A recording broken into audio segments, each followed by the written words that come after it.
I vigili del fuoco del comando di Cosenza sono intervenuti a Scalea, in via Olivia, per il crollo dell'ala nord di un edificio che era stato già sgomberato e posto sotto sequestro per evidenti segni di cedimento strutturale. Il fabbricato, a 5 piani, era occupato abusivamente da 2 famiglie nell'ala sud.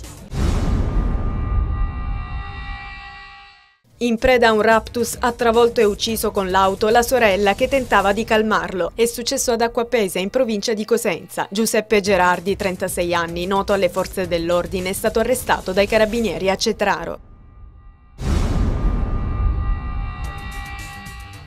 Un bambino di 6 anni, Christian, sarebbe stato aggredito venerdì scorso ad opera di 2 coetanei di etnia rom, ma se ne è avuta notizia soltanto ieri. I genitori, constatato che il bimbo stava male, hanno deciso di portarlo all'ospedale di Catanzaro per un'emorragia.